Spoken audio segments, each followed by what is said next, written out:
اور اس کی گواہیاں تو میرے خیال میں آپ کو کچھ بھی نہ کریں.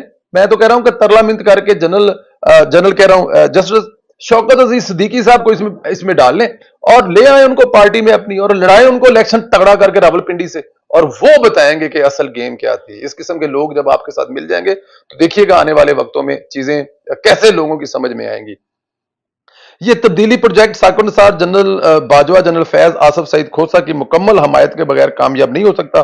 سینئر رہنماؤں نے نواز شریف کو مشورہ دیا ہے کہ اب واحد راست مثبت جارحانہ طریقہ کار ہے, جو میں نے شروع میں کہا کہ ایک اگریسو سیاست کرنی پڑے گی, ورنہ یہ بات وہاں تک نہیں جائے گی جہاں تک آپ سوچ رہے ہیں. اچھا جی, جس پاکستان کے ساتھ در حقیقت ہوا کیا, کوئی بات چھپائے بغیر. نواز شریف کو اب کوئی بھی بات نہیں چھپانی چاہیے, اگریسو کو آنا چاہیے, اپنے ہر جلسے میں یہیں سے شروع کرنی چاہیے اور بتانا چاہیے. اس کا ایک چھوٹا حصہ ایک اور بھی ہے, ساتھ میں یہ بھی بتایا جائے گا کہ اگر پاکستان کی سیاست اپنی سیاست کی فکر کرتے نواز شریف صاحب اور ریاست بچانے کے لیے میدان میں نہ آتے, تو جو لوگوں کو شاید اتنا ان کے نالج میں نہیں ہے کہ مہنگائی اگر کم نہیں کر سکے تو بڑھنے نہیں دی. ایک پیٹرول کی قیمتیں اگر صرف 20 روپے کم کی ہیں تو 300 روپے تک جانے نہیں دیا.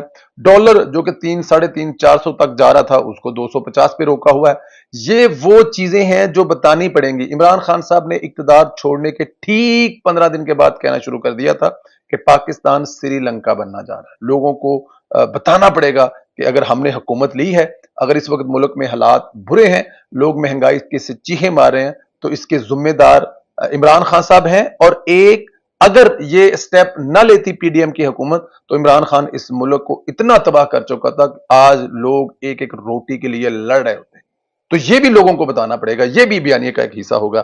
پی ڈی ایم کی حکومت عمران خان کو ایک اور بڑا سرپرائز دینے کے لیے تیار ہے. عمران خان کا قومی اسمبلی میں واپس جانے کا اعلان گلے پڑ گیا. پی ڈی ایم کی حکومت نے پی ٹی آئی کے مزید 15 اراکین کو اسمبلی کو ڈی نوٹیفائی کرنے کی سمری تیار کر لی ہے. ذرائع کے مطابق 35 استعفے منظور کے بعد مزید 15 اراکین جو عمران خان کے کافی قریب سمجھے جاتے ہیں ان کو بھی فارغ کر دیا جائے گا. ڈی نوٹیفائی ہونے والے 35 اراکین میں سے سرکاری رہائش گاہیں 24 گھنٹے میں خالی کرنے کا حکم دیا گیا, الٹیمیٹم دیا گیا.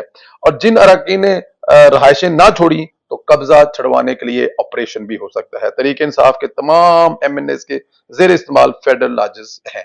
یہ دیکھیں عمران خان یہی کرتا تھا اور وہ لوگ اس کو پسند کرتے تھے. تو پھر سیاست ہے, پھر آ جائے میدان میں.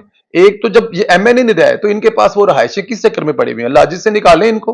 حکومت میں نہیں ہے, ایم این اے نہیں ہے, استعفے قبول ہو گئے, جائیں عوام میں سیاستدان اٹھائیں اپنا سامان, بھنگ پوسرا چکو تو نظر نہ ہو. یہ جو عمران خان سوچ کے بیٹھا ہوا تھا نا کہ ہم لوگ واپس جائیں گے اسمبلی میں, اور واپس جا کر اسمبلی میں ہم لوگ جو ہوگا, جو اگلا وزیر بنے گا نگران وزیر اعظم, اس میں پھر ہمارا حصہ ہوگا.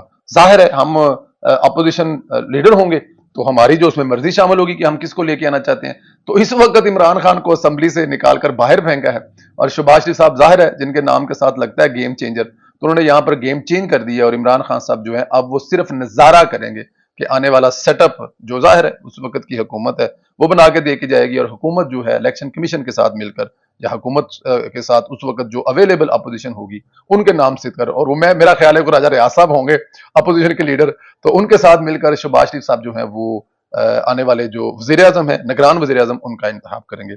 چوری فواد قومی اسمبلی میں اپوزیشن لیڈر بننے, شاہ محمود قریشی پارلیمانی لیڈر بننے کی آس لگائے بیٹھے تھے, اور عمران خان کی حکومت عمران خان کو یہ یقین دلا چکے تھے کہ ہم لوگ جب جائیں گے واپس اسمبلی میں تو ہم چھکے چھڑوا دیں گے اس حکومت کا جینا حرام کر دیں گے. چوری صاحب جو ہیں ان کے خواب آہستہ آہستہ ٹوٹتے جا رہے ہیں, بکھرتے جا رہے ہیں, شاید وہ دوبارہ زندگی میں اب کبھی ایم این اے بھی نہ بن سکے. پیر صاحب کے پاس تو ایک آس ہے, امید ہے کہ واپس آستان عالیہ پہ جائیں گے, وہاں پہ جا کے دم درود کر کے اپنا سلسلہ چلاتے رہیں گے. سیاست میں شاید ان کو کوئی اور پارٹی لے لے ایز ایم این اے کی حیثیت سے, لیکن شاہ محمود قریشی کے جو خواب تھے کہ وہ پی ٹی آئی پر قبضہ کریں گے, اب اس پر بھی چوری پرویز لائی کی نظریں ہیں. اور فواد چوری کی تو ایسی کوئی بڑی خواہش نہیں تھی کہ وہ پارٹی کے چیئرمین بن سکیں, لیکن ظاہر ہے بہت ساری آسیں امیدیں انہوں نے لگائی ہوئی تھی. موجودہ حالات میں وہ اپوزیشن لیڈر بننے سوچ رہے تھے کہ اپوزیشن لیڈر بنیں گے اور بڑا ٹف ٹائم دیں گے اسمبلی میں, لیکن ایسا کچھ نہیں ہونے والا. نواز شریف نے ان تمام کی جو سیاست ہے وہ ڈیفینیٹ 35 سال کی جو سیاست ہے, 35 سال جو سیاست کی ہے, میرا خیال ہے اس کو نچوڑ کر جو نواز شریف سامنے لے کے آئیں گے, اور وہ اس وقت عمران خان کہ ٹکر تو نہیں کہہ سکتے کہ عمران خان اس لیول کا لیڈر تو نہیں ہے کہ نواز صاحب ان سے مقابلہ کریں، لیکن کیونکہ جس حد تک عمران خان گر چکا ہے اس کو سبق سکھانے کے لیے میاں صاحب کو میدان میں تو آنا پڑے گا۔ جی اگلے ویلاگ میں آپ کو یہ بتائیں گے، سوشل میڈیا پر یہ خبر چل رہی ہے کہ شاہ محمود اگلی جو شاہد حقان باسی صاحب ہیں وہ پاکستان مسلم لیگ نون چھوڑ کر کوئی نئی پارٹی بنا رہے ہیں۔ اس پر آپ کو اگلے جو ہمارا ویلوگ اس میں اپڈیٹ کریں گے۔ اس وقت تک اجازت دے، اپنا خیال رکھیں، خدا حافظ۔